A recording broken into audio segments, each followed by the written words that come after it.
2 Samuel അധ്യായം 6. കർത്താവിൻ്റെ പേടകം. ദാവീദ് വീണ്ടും ഇസ്രായേലിലെ സമർത്ഥരായ 30,000 യോദ്ധാക്കളെ ഒരുമിച്ച് കൂട്ടി. അവൻ അവരോടൊപ്പമുള്ള സകല ജനത്തോടും കൂടെ കെരൂബുകൾക്കിടയിൽ സിംഹാസനസ്ഥനായിരിക്കുന്ന സൈന്യങ്ങളുടെ കർത്താവിൻ്റെ നാമം ധരിക്കുന്ന ദൈവത്തിൻ്റെ പേടകം ബാലേയുധായിൽ നിന്ന് കൊണ്ടുവരുന്നതിന് പുറപ്പെട്ടു. അവർ ദൈവത്തിൻ്റെ പേടകം ഒരു പുതിയ കാളവണ്ടിയിൽ കയറ്റി മലയിലുള്ള അബിനാദാബിൻ്റെ വീട്ടിൽ നിന്ന് കൊണ്ടുവന്നു. അബിനാദാബിൻ്റെ പുത്രന്മാരായ ഉസ്സായും അഹിയോയുമാണ് ദൈവത്തിൻ്റെ പേടകമിരുന്ന വണ്ടി തെളിച്ചത്. അഹിയോ പേടകത്തിന് മുൻപേ നടന്നു.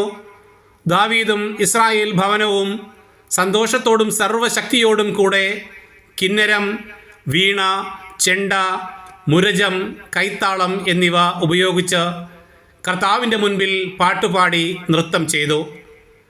അവർ നാക്കോൻ്റെ മെതിക്കളത്തിലെത്തിയപ്പോൾ കാള വിരണ്ടതുകൊണ്ട് ഉസ്സ കൈനീട്ടി ദൈവത്തിൻ്റെ പേടകത്തെ പിടിച്ചു.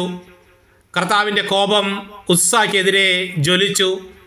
അനാദരമായി പേടകത്തിന് നേരെ കൈ നീട്ടിയതുകൊണ്ട് ദൈവം അവനെ കൊന്നുകളഞ്ഞു. അവൻ ദൈവത്തിൻ്റെ പേടകത്തിനരികെ മരിച്ചു വീണു. കർത്താവ് ക്രൂദ്ധനായി ഉസ്സായെ കൊന്നതു നിമിത്തം ദാവീദ് കോപിച്ചു.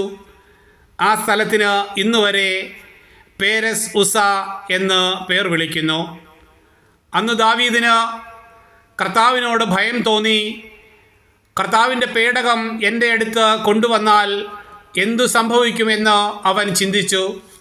പേടകം ദാവീദിൻ്റെ നഗരത്തിലേക്ക് കൊണ്ടുവരാൻ അവന് മനസ്സ് വന്നില്ല.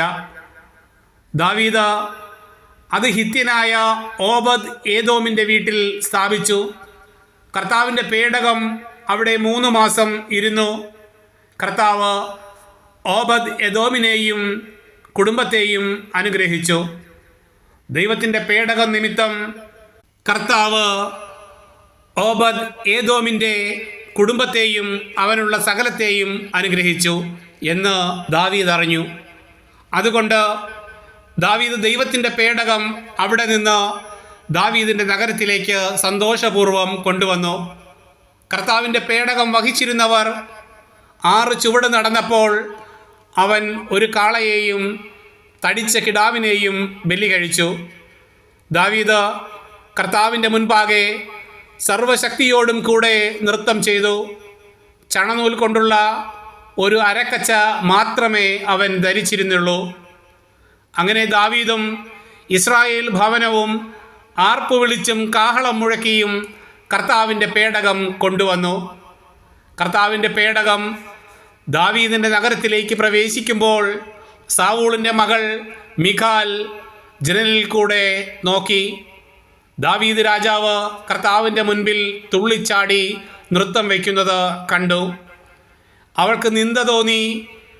അവർ കർത്താവിൻ്റെ പേടകം കൊണ്ടുവന്ന് ദാവീദ് പ്രത്യേകം നിർമ്മിച്ചിരുന്ന കൂടാരത്തിനുള്ളിൽ അതിൻ്റെ സ്ഥാനത്ത് പ്രതിഷ്ഠിച്ചു.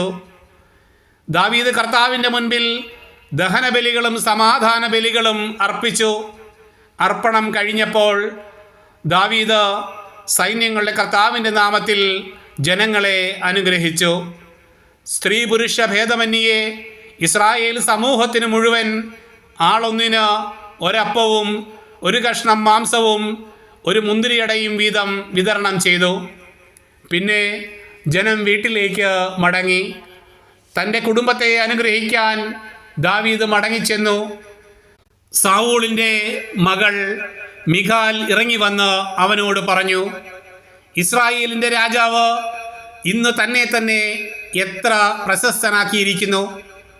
തൻ്റെ ദാസന്മാരുടെ സ്ത്രീകളുടെ മുൻപിൽ ആഭാസനെ പോലെ നിർലജ്ജം അവൻ നഗ്നത പ്രദർശിപ്പിച്ചില്ലേ? ദാവീദ് മിഖാലിനോട് പറഞ്ഞു, നിന്റെ പിതാവിനും കുടുംബത്തിനും മേൽ കർത്താവിൻ്റെ ജനമായ ഇസ്രായേലിന് രാജാവായി നിയമിക്കുന്നതിന് എന്നെ തിരഞ്ഞെടുത്ത കർത്താവിൻ്റെ മുൻപാകെയാണ് ഞാൻ നൃത്തം ചെയ്തത്. കർത്താവിൻ്റെ മുൻപിൽ ഞാൻ ആനന്ദ നൃത്തം ചെയ്യും. അതേ, കർത്താവിൻ്റെ മഹത്വത്തിന് ഞാൻ നിന്റെ മുൻപിൽ ഇതിൽ കൂടുതൽ അധിക്ഷേപാർഹനും നിന്ദ്യനുമാകും. എന്നാൽ നീ പറഞ്ഞ ആ പെൺകുട്ടികൾ ഇതു നിമിത്തം എന്നെ ബഹുമാനിക്കും. സാവൂളിൻ്റെ പുത്രി മിഖാൽ മരണം വരെയും സന്താനരഹിതയായിരുന്നു.